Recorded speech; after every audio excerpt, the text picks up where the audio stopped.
Let me tell you about the moment my entire childhood rewrote itself in front of my eyes. I was sitting at my kitchen table, the same cheap, second-hand table I'd bought with money from my third part-time job in college, when my phone rang. It was my parents. And what they said next would unravel 20-plus years of a story I thought I knew. But before I get to that phone call, you need to understand who I was before it happened. Because this story isn't just about money. It's about identity. It's about the lies we're told, and the lies we tell ourselves, just to survive in our own families. From the time I was old enough to understand what money meant, I understood one thing clearly: in my family, I was the capable one. The strong one. The one who would be fine. Nobody sat me down and said that explicitly. It was subtler than that, the way parents communicate the things they'd never dare say out loud. It was in the way my accomplishments were met with a nod and a, "we knew you could do it," while my struggles were met with a shrug and a, "you'll figure it out." It was in the way asking for help felt like a personal failure, because somewhere along the way, I'd absorbed the message that I wasn't supposed to need it. So I became self-sufficient. Not because I wanted to, but because I believed I had no other choice. I studied harder than anyone I knew. I applied for every scholarship I could find, filling out applications late at night after everyone else in the house had gone to sleep. I wrote essays about my ambitions, my character, my resilience, and I meant every word, even when writing them felt like performance. I got the scholarships. Not all of them, but enough to make college possible, if I also worked. And I worked. God, I worked. I'm talking 2, sometimes 3 part-time jobs while carrying a full course load. I'm talking eating ramen not as a quirky college experience but as a genuine budget strategy. I'm talking turning down social events because I couldn't afford the cover charge, or the gas, or the simple luxury of buying a round of drinks. I'm talking calculating whether I could afford to get sick, because a single doctor's visit without proper coverage could derail an entire month's budget. I didn't talk about any of this. I didn't complain. I told myself it was building character, that I was earning something real, that the struggle would mean more because I'd done it myself. And somewhere in the back of my mind, I assumed, I genuinely, wholeheartedly assumed, that this was just the way things were. My parents didn't have money when I was young.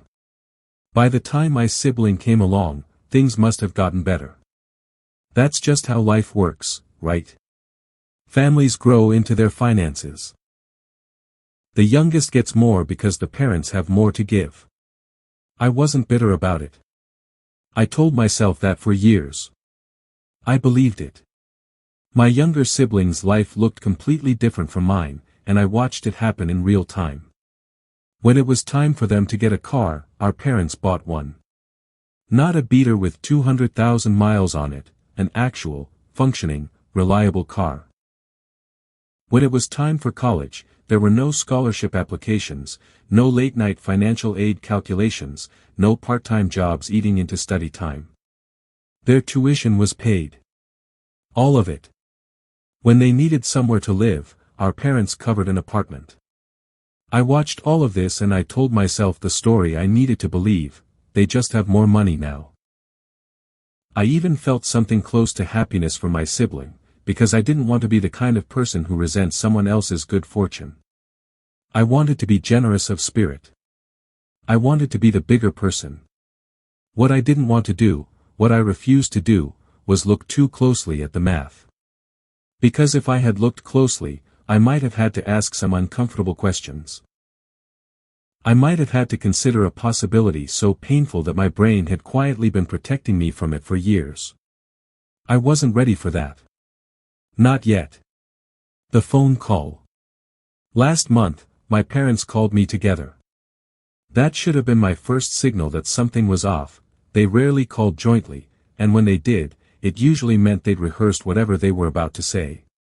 They told me they were in financial trouble.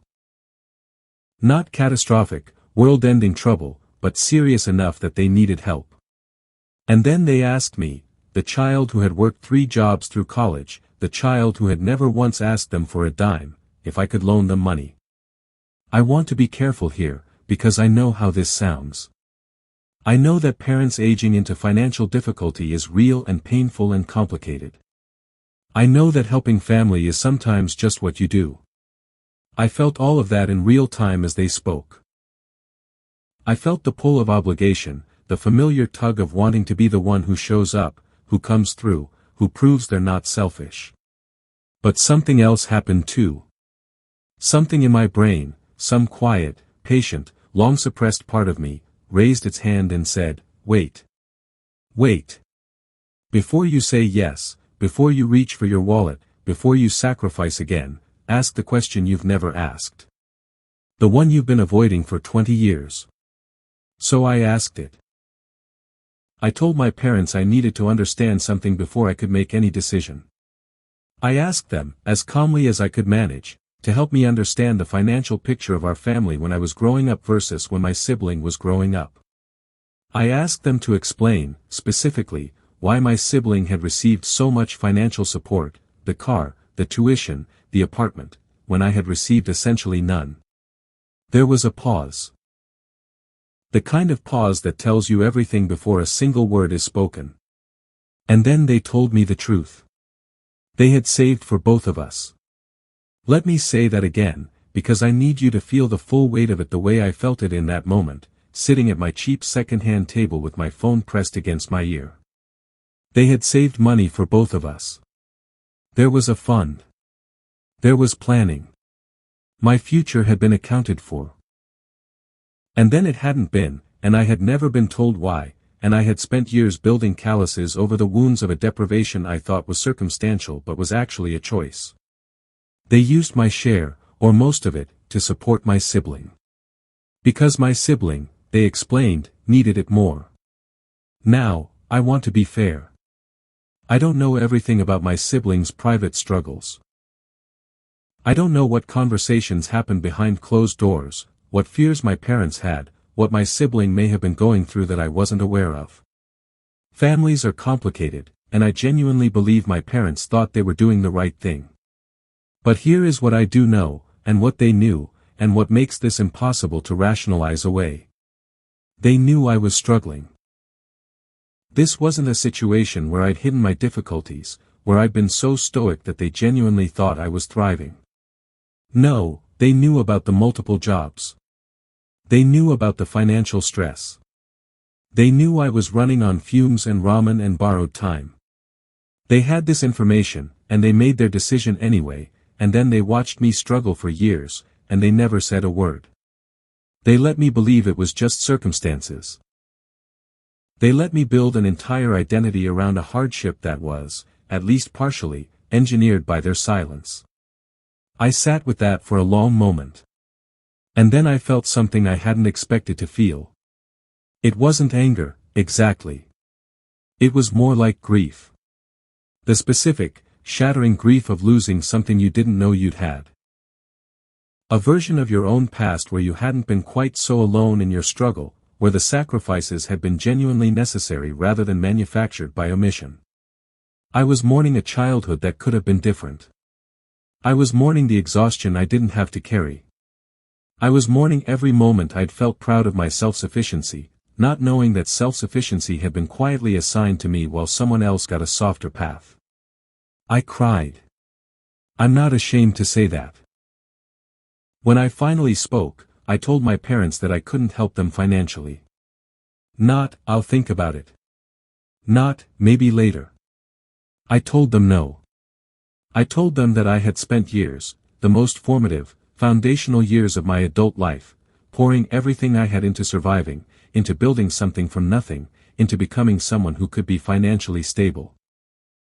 And I had done all of that while carrying a weight I didn't need to carry, while resources existed that could have made things easier, while they watched and said nothing.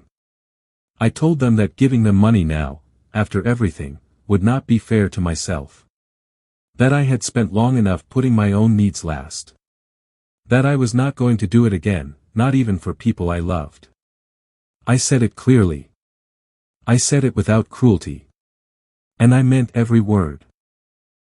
If I had expected relief or understanding or even a moment of quiet acknowledgement, I was disappointed. What came instead was a campaign. My sibling called. Extended family members called. Messages arrived from relatives I barely hear from in good years, suddenly very interested in my moral obligations and my relationship with gratitude. The messaging was remarkably consistent: family supports each other. How can you be so cold? You're punishing your parents for an old grudge. They made a mistake, are you really going to let them suffer for it?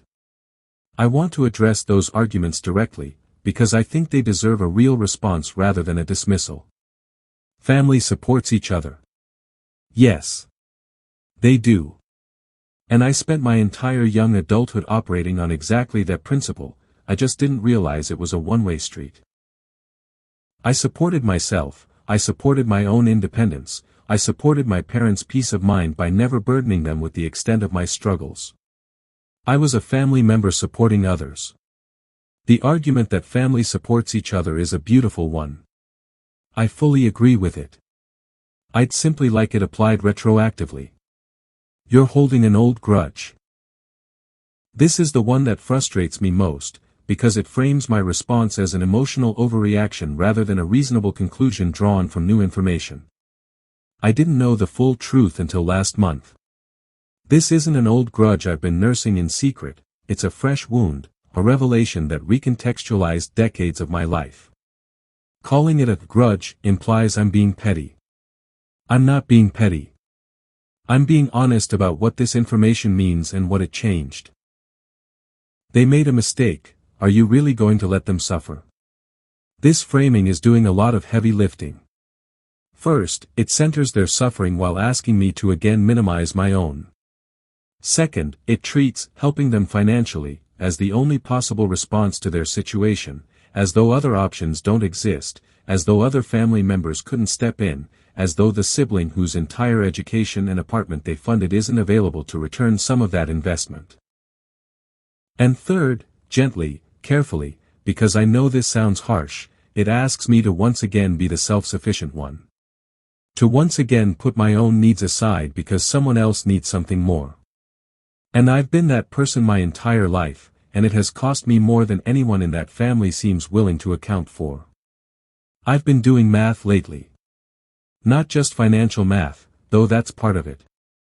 I've been calculating the cost of what happened.